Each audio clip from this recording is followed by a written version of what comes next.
এই तुम हम लोगों को बंगाली बात बुझते करते पड़ता है। মা আমার এর চেয়ে ভালো হিন্দি বলতে পারতেন না, আর মার সেই হিন্দি শুনে লক্ষ্মণ তার পাগড়ি বাঁধা মস্ত মাথা নেড়ে মাকে একটা লম্বা সেলাম টুকে বললে, হ্যাঁ হুজুর। কিন্তু যা টের পাওয়া গেল তাতে বোঝা গেল বাংলা সে মোটেই বোঝে না। আর তারপরে ঘটতে থাকলো একের পর এক কাণ্ড। কি সেই কাণ্ড? আজ নরেন্দ্র দেবের লেখা গল্প লক্ষ্মণ। গল্প পাঠে আমি রাইমা। বাবা সরকারি দপ্তরে বড় চাকরি করতেন, হঠাৎ বদলি হয়ে গেলেন। আমরা গোয়ারি থেকে একেবারে গোরক্ষপুরে এসে পড়লুম। আমাদের বাড়ির বাঙালি চাকর হরিচরণ দেশ ছেড়ে আমাদের সঙ্গে এত দূর আসতে চাইল না, চাকরি ছেড়ে দিলে। কাজে এখানে এসে একজন নতুন চাকর রাখা হলো, নাম তার লক্ষ্মণ। সে হিন্দুস্তানি, গোরক্ষপুরেই তার বাড়ি। লক্ষ্মণকে রাখবার সময় মা তাকে বারবার জিজ্ঞাসা করে নিলেন, এই तुम हम लोग को বাঙালি বাত বুঝতে করতে পারতা है। মা আমার এর চেয়ে ভালো হিন্দি বলতে পারতেন না। মার সেই না হিন্দি না বাংলা কথা শুনে লক্ষ্মণ তার পাগড়ি বাঁধা মস্ত মাথা নেড়ে মাকে একটা লম্বা সেলাম ঠুকে বলল, জি হুজুর।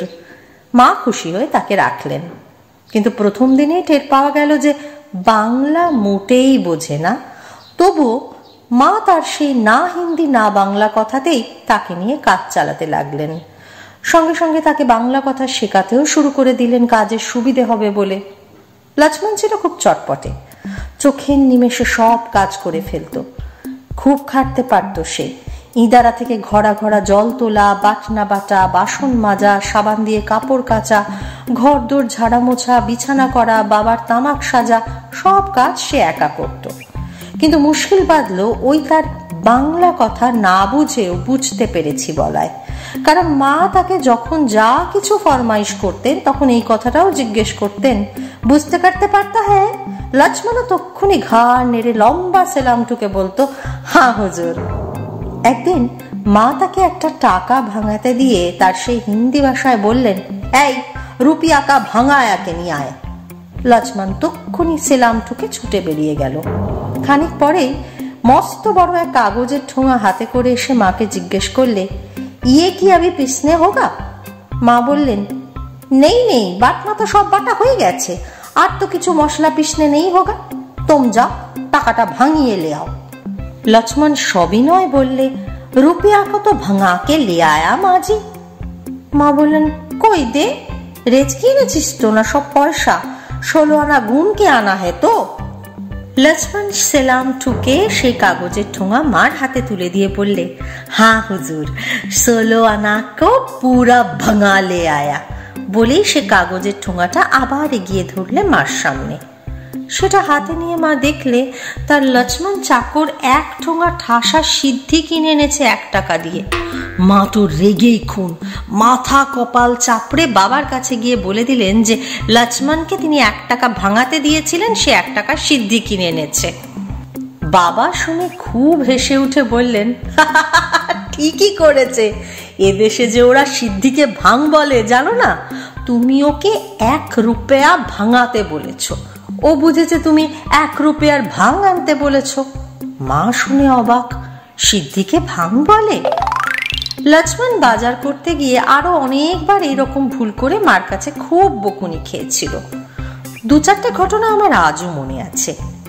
একবার আমার খুব অসুখ হয়েছিল, ডাক্তার বেদানার রস খেতে বলে গেল। মা তখনই লক্ষ্মণকে ডেকে বেদানা আনতে বলে দিলেন। বারবার বলে দিলেন যেন বেশ বড় দেখে বেদানা নিয়ে আসে, কারণ রস তৈরি হবে। লক্ষ্মণ জো হুকুম বলে সেলামটুকে ঝাঁ করে বেরিয়ে গিয়ে সদর বাজার ঘুরে আমার জন্য বেশ বড় দেখে একটা তামার বদনা কিনে এনে হাজির করেছিল। আর একবার দিদিকে সঙ্গে করে নিয়ে আমাদের জামাইবাবু এসেছিলেন গোরক্ষপুরে বেড়াতে। তখন ডিসেম্বর মাস, খুব কনকনে শীত। মা জামাইবাবুর জলখাবারের জন্য ব্যস্ত হয়ে পড়েছেন। গোরক্ষপুরে সন্দেশ পাওয়া যায় না, বরফি পাওয়া যায়। মা লক্ষ্মণকে পয়সা দিয়ে বেশ করে বুঝিয়ে দিলেন, খাস্তা কচুরি, টাটকা সিঙ্গারা, কালাকাদ বরফি, অমৃতি জিলিপি, বালুশাই গজা, বড় বড় দরবেশ, এই সব খাবার ইহা যা মিলতা হ্যায় তাড়াতাড়ি লে আও। লক্ষ্মণ সেলামটুকে জো হুকুম বলে এক লাফে বেরিয়ে গেল। অন্যদিন সে দোকানে যায় আর ছুটে চলে আসে, একটুও দেরি করে না। সেদিন কিন্তু লক্ষ্মণের আর দেখা নেই। বিকেল ক্রমে সন্ধে হয়ে আসছে, জামাইবাবুর জলখাবার দিতে দেরি হচ্ছে, মা একেবারে অস্থির হয়ে ঘর বার করছেন, কিন্তু লক্ষ্মণ আর ফেরে না। ক্রমে সন্ধে যখন বেশ ঘনিয়ে এলো, দোকানে দোকানে আলো জ্বলা শুরু হতে লাগলো।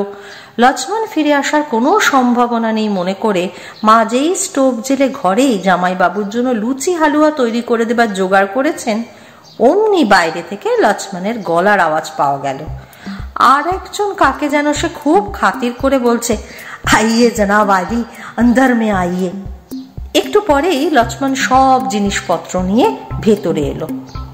মাথায় একটা কলসি, সঙ্গে তার প্রকাণ্ড দাড়িওয়ালা আলখাল্লা পরা একজন মুসলমান ফকির।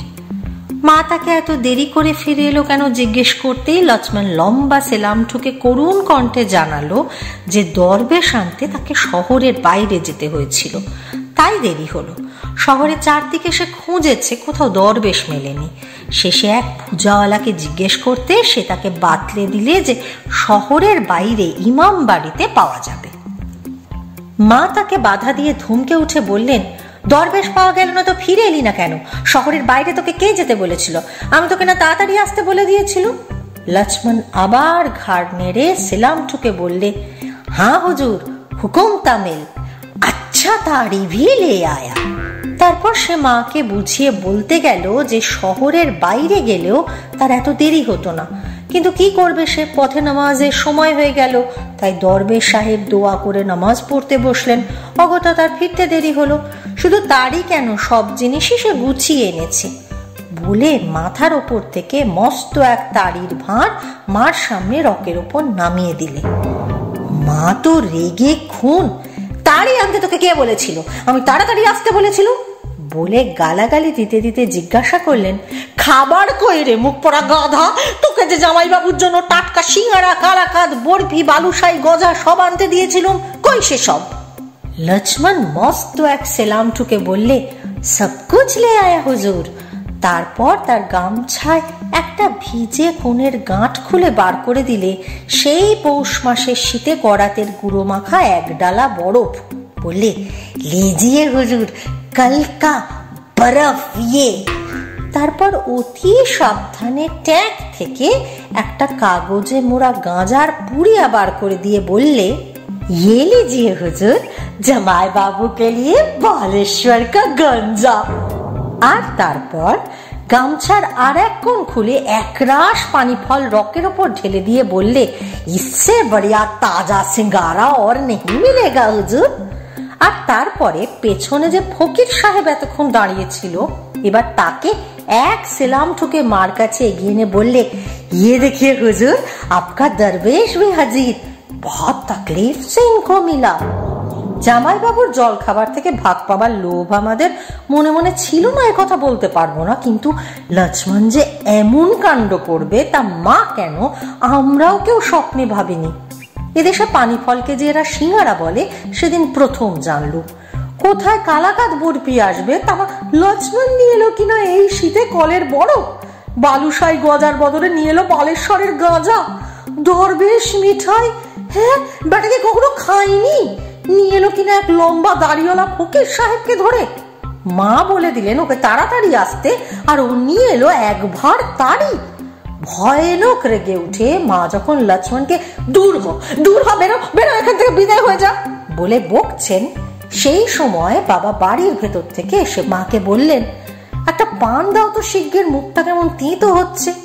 লক্ষ্মণ শুনতে পেয়ে তড়াক করে লাফিয়ে উঠে এক সেলামটুকে জো হুকুম বলে ছুটে গিয়ে এক বালতি জল এনে বাবার সামনে দৌড়লে। বাবা আশ্চর্য হয়ে জিজ্ঞেস করলেন, ইয়ে কौन तुमको ले आने बोला? लक्ष्मण সেলামটুকে বললে, अभी तो आप एक टप पानी मांगा बाजी से। বাবা লক্ষ্মণের কাণ্ড দেখে অবাক হয়ে মার দিকে ফিরে চাইতে মা তার সব রাগ ভুলে গিয়ে একেবারে খুব খানিক হেসে উঠে বললেন, জ্বালাতন করলে তোমার এই হতভাগা চাকর, একটা পান চাইলে তুমি আমার কাছে, তাই শুনে দৌড়ে গিয়ে একটা পানি হাজির করেছেন তোমার সামনে। এইতে তুমি অবাক হয়ে যাচ্ছ, আর এদিকে একবার দেখো কি কাণ্ড। তারপর সেই দাড়িওয়ালা দরবেশ থেকে আরম্ভ করে তারির ভাঁড়, বালেশ্বরের গাঁজা সবই একে একে মা দেখালেন বাবাকে। কলের বরফ প্রায় গলে এসেছে। সেই রাত্রে দরবেশকে নগদ কিছু বকশিস দিয়ে বিদেয় করে বাবা লক্ষ্মণকে জবাব দিলেন।